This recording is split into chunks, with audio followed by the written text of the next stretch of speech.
Hi, I'm Natasha Ryan with Premier Risk Solutions, and this is our video series, Strong, Safe, and True. We've created this so we have the chance to sit down with industry experts like the man you're seeing on the other side of the screen, Dr. Michael Corcoran, behavioral psychologist, and we want to talk about things that are relevant today to the workplace to make sure your employees and your company feel really good about having the tools and knowledge they need to make them feel safe and handle things that could potentially be volatile.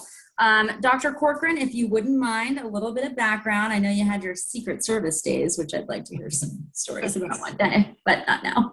Yeah. Thanks, Natasha. Yeah, I started in 1970 when I entered the United States Secret Service, so that just goes to show you how old I am, unfortunately. But that gave me a good idea of how to really handle volatile people. My main emphasis during my tenure with them was in the Protective Intelligence Squad, which meant we interviewed those people that said they wanted to kill the president or the vice president or anybody else we might be protecting at the time. Or if we couldn't interview them, then we profiled them. And I know that's a nasty word, but that's what we did back then. And Yeah. so learned a lot of techniques and a lot of interesting things. During that time, I went back to school to get my doctorate, so to have a little better understanding, at least from a psychological standpoint, of what I was looking at. And then in 1988, I opened up my own shop called the Worksite Group. And basically, I do this kind of work for organizations, including Premier Risk and Fortune 500 companies and school districts, whatever, all around, mostly North America, but some in Europe and some in Asia. So it's a wide variety of things. Okay, pardon me. And Dr. Corcoran, today we want to focus on the change in the workforce. So would you describe this kind of almost as a changing of the guard, if you will? Yeah, I think it's, if a company hasn't realized it by now, they will very shortly. You're getting a new kind of employee, if you will. Some seem to have more of an entitlement type of attitude. Some seem to be, for lack of a better word, spoiled, but they're really not. It's just a different way of looking at things. And so, unfortunately, what you'll find is that a lot of those employees are really good, much better than what we've had before, because they really want to get into the job and they really want to do a good job, and they feel that that's important. But unfortunately, it's learning how to deal with them up front that will make a difference.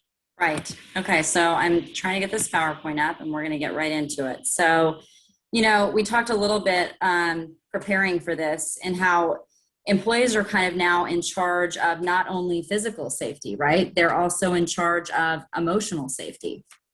It's kind of a sad state of affairs when you think about it. Why should an employer have to be worried about their employees' emotional well-being? And in a sense, yeah, probably should be, because they are part of the team and you want them to be on board. But at the same time, I'm sure most employers never thought they'd come to this level where they really have to find out what's going on with their employees. Let them know that they really are part of the team, because they really want to feel that they're important. They feel that they're certainly as important as the company. They don't realize as much as, well, if it weren't for the company, I wouldn't have a job. They don't look at it that way. They look at it, hey, if you didn't have me, you wouldn't have anything to be getting your jobs done. So what they want is a cooperative and a supportive type of environment. It's nothing unusual or it's nothing outlandish, but at the same time, it's going to take a little bit more work and dedication, if you will, on the part of employers and managers and supervisors. And to that end, then, we really have to get at how managing becomes a difficult task, because Right. it is a different world. And so oftentimes managers just say, here's what I want you to do, go do it. And then sometimes, though, they'll become micromanagers because they want it done a certain way. They know what works. They've done it for years and years. Right. And so sometimes they really become a little bit too big on the micromanagement part. And what we have found, research has shown that over 30% of the people that leave companies leave because of the management, not so much because of the company. They still like the company, they like the people in the company, but they just don't like the management because of the micromanagement process and the issue of, hey, you know what? I'm no dummy. Just tell me what you Right. want, leave me alone, and I'll get it done. Okay. All right. And then, of course,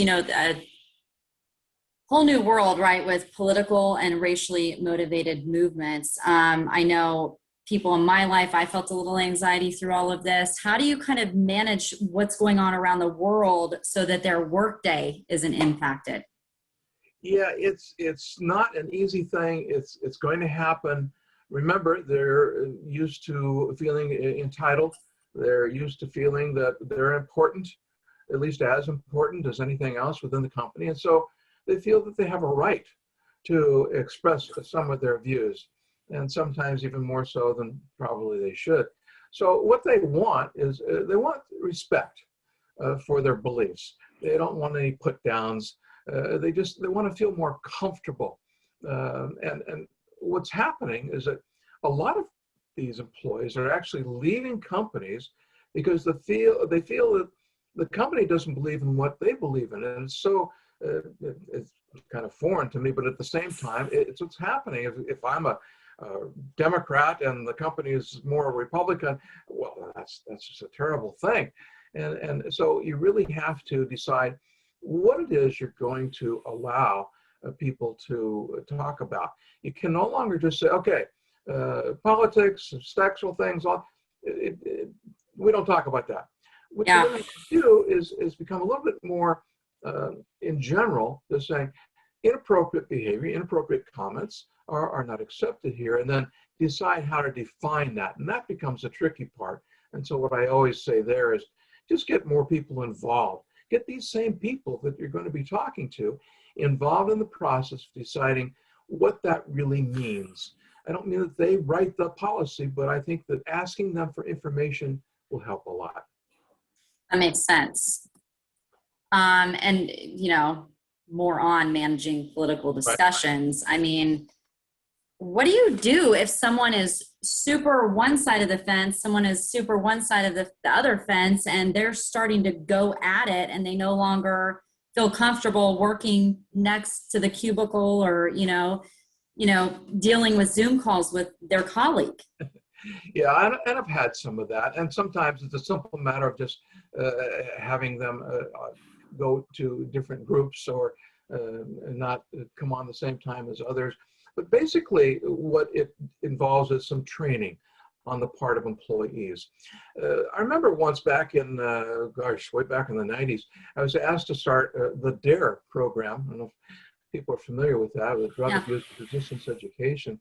In a lot of the junior high school and high schools, several different school districts. And while I was doing that, one of my key areas of instruction was to seventh graders. And it was amazing to me how they understood their rights, but they didn't understand their responsibilities. In other words, they were quick to say, well, I have a right to play my music loud. And so what about the person who has a right to not have to listen to your music? Or what if the other person decides to play his music loud? Yeah. And they kind of pause at that. So what I recommend is that everybody stresses responsibility equally to rights as well as to what your responsibilities are to others. What are some of the consequences if you don't do that?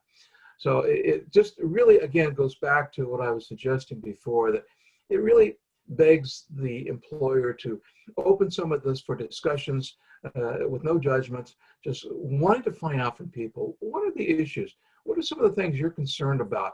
And if you're really out of concern, okay, let's create a research group. Let's go with about 3 or 4 of you and discuss this. And maybe you can come up with some good ideas of how to make our policies even better. Getting them involved has been shown. The research shows consistently, getting these people involved gives them more a sense that they're part of the organization and they're more welcome to the ideas of what comes. And bottom line is, of course, the employer has to make the final decision of what's going to be. But at the same time, allowing them to have input makes for a much better resolve to the whole issue. And safer for everyone, right? Because if everyone feels comfortable, then no one gets volatile and everyone kind of stays safe and dedicated to the job. Well, Dr. Corcoran, I really appreciate this discussion. It's very insightful. It is a new workforce and the expectations certainly are different even from what I'm used to. I was just kind of took the job and told what I could talk about and not talk about and just went, okay. But Premier Risk Solutions services, of course, include consulting with Dr. Corcoran, but also risk assessments, workplace violence mitigation. We have the ability to have any type of security personnel on site. So if you need any of those services or are just curious, you can reach out to me, Natasha Ryan. You can see my phone number and email there. And again, I really hope you will keep coming to our website, premierrisksolutions.com, because we are going to continue to have these chats with industry experts like Dr. Corcoran. So thank you so much. And remember, in the meantime, to stay strong, safe, and true. Thanks, everyone.